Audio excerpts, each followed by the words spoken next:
যাদের নাম বাদ পড়েছে তার মধ্যে আমার পরিবারেরই 4 জন আছে, যাদের নাম ভোটার লিস্টে ছিল কিন্তু চলে গেছে। যারা এসআইআর এর প্রক্রিয়া নিয়ে কাজ করেছেন সেই সমস্ত বিএলএ 2 থেকে শুরু করে আমাদের দলের কর্মীদের নাম বাদ যাচ্ছে। তারা বিভিন্ন জায়গায় ধর্নায় বসেছেন। দেশের মুখ্য নির্বাচন কমিশনারকে সরাসরি আক্রমণ বিজেপি নেতার। এসআইআর প্রক্রিয়ায় নাকি তার পরিবারের 4 জন সদস্যের নাম নাকি বাদ গেছে। বুঝুন কাণ্ড। মঙ্গলবার বিজেপির পার্টি অফিসে সাংবাদিক বৈঠক করেছেন রাজ্য বিজেপির সভাপতি শ্রমিক ভট্টাচার্য। আর সেখানেই বক্তব্য রাখতে গিয়ে এসআইআর এর নাম বাদ পড়া নিয়ে মুখ্য নির্বাচন কমিশনারকে আক্রমণ শানিয়েছেন। এসআইআর এর প্রক্রিয়া মসৃণ করুন। যারা এসআইআর এর প্রক্রিয়া নিয়ে কাজ করছেন সেই সমস্ত বিএলএ 2 থেকে শুরু করে আমাদের দলের কর্মীদের নাম বাদ যাচ্ছে। তারা বিভিন্ন জায়গায় ধর্নায় বসেছেন। মুখ্যমন্ত্রী উত্তেজক ভাষণ দিয়ে মানুষের মনের মধ্যে বিভ্রান্তি ছড়িয়ে দিচ্ছেন। 54 লক্ষের মধ্যে কোনো জেনুইন ভোটারের নাম বাদ গিয়েছে। যাদের নাম বাদ পড়েছে তার মধ্যে আমার পরিবারেরই 4 জন আছেন, যাদের নাম ভোটার লিস্টে ছিল কিন্তু চলে গেছে।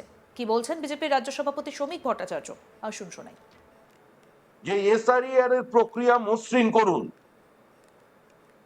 যারা ভোটার তালিকা নিয়ে কাজ করেছে, যে আমাদের বিএলএ 2রা, হঠাৎ আজকে বিএলও তাদের বলছেন আমাদের ওপর থেকে কোনো নির্দেশ নেই। এইআরওরা বলছেন সেখানে কোনো নির্দেশ নেই। বিভিন্ন জায়গায় আমাদের কর্মীরা ধর্নায় বসেছে। বিভিন্ন জায়গায় অন্য দলের পক্ষ থেকে আক্রমণ হচ্ছে বলে করা যাবে না। মুখ্যমন্ত্রী উত্তেজক ভাষণ দিচ্ছেন, বিভ্রান্তি ছড়িয়ে দিচ্ছেন মানুষের মনের মধ্যে। কোন জেনুইন ভোটার বাদ পড়েছে 54 লক্ষ? যাদের নাম বাদ পড়েছে তার মধ্যে তো আমার পরিবারেরই 4 জন আছে, যাদের নাম ভোটার লিস্টে ছিল চলে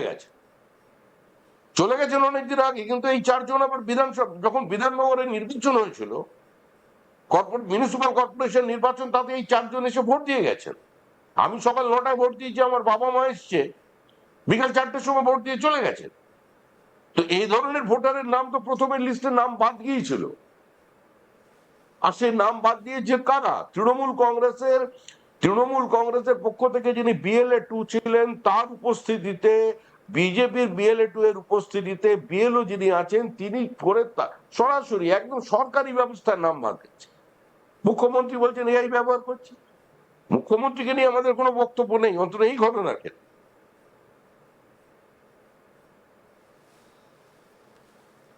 শ্রমিক যদিও এসআইআর নিয়ে বলতে গিয়ে সেই স্বভাবসিদ্ধ ভঙ্গিতে রাজ্যের শাসক দলের বিরুদ্ধে সুর চড়িয়েছেন।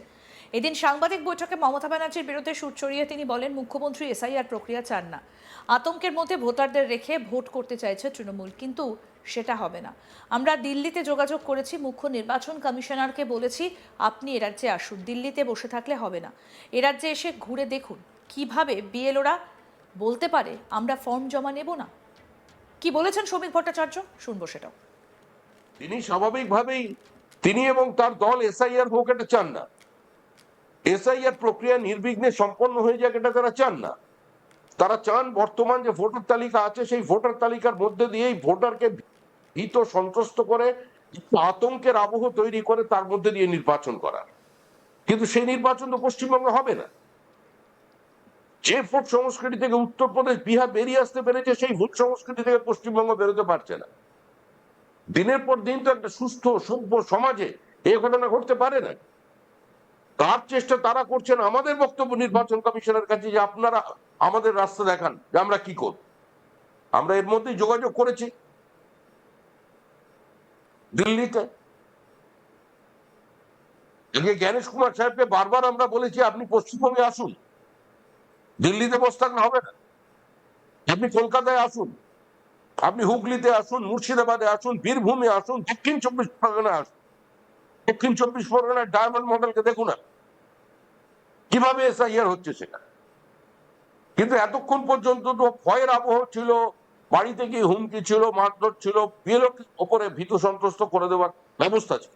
কিন্তু সামগ্রিক প্রশাসনিক দায়িত্ব যখন নির্বাচন কমিশনের, সেখানে কি করে বিএলও বলতে পারে যে আমার ওপর থেকে কোনো নির্দেশ নেই, আমি ফর্ম 7 অ্যাকসেপ্ট করব না, ফর্ম 6 আপনাকে দিতে গেলে আপনাকে অনলাইনে আপলোড করতে হবে, আর তার জন্য আমাদের কর্মীদের ধর্নায় বসতে হবে।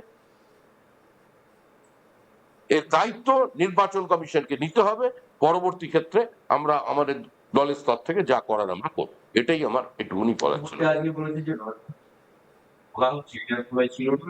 এটা যোগ করা হয়েছে, ভর্তি করা হয়েছে এবং এই তালিকা এবং যে ৫৪ লক্ষের নাম ১,৩৬,০০,০০০ লোকের নামকে এই তালিকায় লজিক্যাল ডিসক্রিপেন্সি মানে কি বোঝানো হচ্ছে?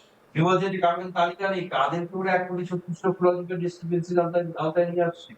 মানে আপনি বিশ্বাস করেন ১৫ বছরের একজনের তিন সন্তানের পিতা হতে পারে, যার এখন এই মুহূর্তে বয়স ১৫? আপনি এটা বিশ্বাস করেন যে বাবা, কোন সুস্থ মানুষ বিশ্বাস করে যে বাবা থাকেন উত্তর ২৪ পরগনায় আর তার ১০ পুত্র সন্তান বসবাস করছেন মুর্শিদাবাদে আর তার ৫ কন্যা বসবাস করছে মালদায়?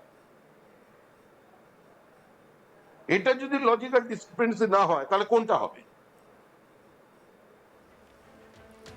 যাদের নাম বাদ পড়েছে তার মধ্যে আমার পরিবারের ৪ জন আছে, যাদের নাম ভোটার লিস্টে ছিল কিন্তু চলে গেছে, যারা এসআইআর এর প্রক্রিয়া নিয়ে কাজ করছেন। সেই সমস্ত বিএলএ 2 থেকে শুরু করে আমাদের দলের কর্মীদের নাম বাদ যাচ্ছে। তারা বিভিন্ন জায়গায় ধর্নায় বসেছেন। দেশের মুখ্য নির্বাচন কমিশনারকে সরাসরি আক্রমণ বিজেপি নেতার। এসআইআর প্রক্রিয়ায় নাকি তার পরিবারের ৪ জন সদস্যের নাম নাকি বাদ গেছে। বুঝুন কাণ্ড।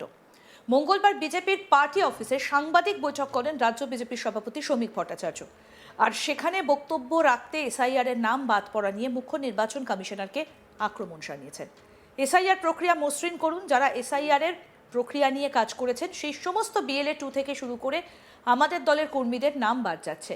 তারা বিভিন্ন জায়গায় ধর্নায় বসেছেন। মুখ্যমন্ত্রী উত্তেজক ভাষণ দিয়ে মানুষের মনের মধ্যে বিভ্রান্তি ছড়িয়ে দিচ্ছেন।